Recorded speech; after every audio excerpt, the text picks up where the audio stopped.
Nakarma ata ang Golden State Warrior kay Jordan Poole. 16 turnover, 40 of 98 field goal at 14 of 41 sa 3. Parang nawala naman ng gana maglaro si Wiggins, 12 points lang sa 26 minutes na laro at 5 turnover pa at ang 4 na turnover dyan sa first quarter pa. Golden State Warrior versus OKC. Labanan ito sa Western Conference. 8-4 na ang OKC at nasa pang-5 na sa standing, habang ang Warriors 6-7, pang-8 naman. Hindi nakapaglaro si Curry at Green dyan. Dalawang game na hindi nakapaglaro si Curry dahil sa sore right knee, at si Green naman hindi nakapaglaro dahil sa na-eject siya last game nila kontra Wolves. Wala pang hatol sa ginawa niya. Pinagbayad naman yung tatlong sangkot sa gulo, si Gobert, McDaniel at Klay Thompson ng $25,000.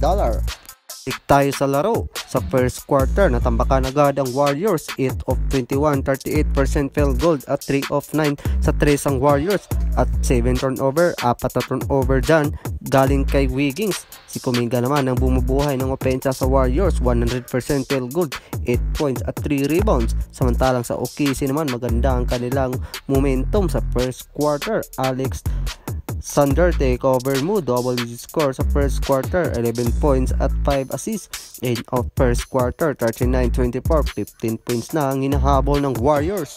And quarter, bahagyang nakadikit ang Warriors. Yung double digit score na lamang ng OKC, naging single digit na lang. Moses Moody ang nag-take over mo, 10 points sa second quarter. Stardick naman, 8 points at may parehong tag 6 points si Wiggins at Looney. Si Klay Thompson naman na etlog sa second quarter. Samantalang sa OKC naman, maalat ang kanilang opensa sa second quarter.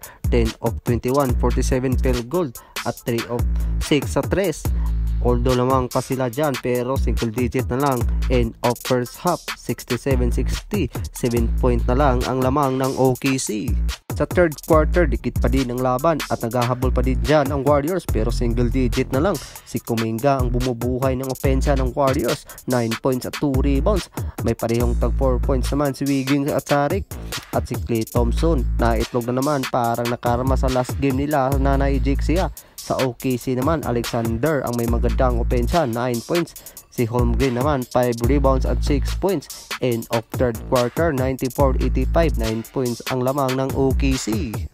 Final quarter, lumubo na ang lamang ng OKC. Yung first 5 ng Warriors, 3 ang walang score dyan. Tariq, Wiggins at Klay Thompson, 5 points lang si Klay Thompson sa lahat ng quarter. Maganda pa ang laro ni Brandon dyan, 10 points at 3 rebounds. Sa OKC naman, pantay lang kanilang opensa. Si Isaiah Joey, 11 points at William, 7 points. Last 3 minutes, lumubo na sa 20 points ang lamang ng OKC. At simula dyan, hindi na nakahabol ang Warriors. Panalo ang OKC sa score na 128-109.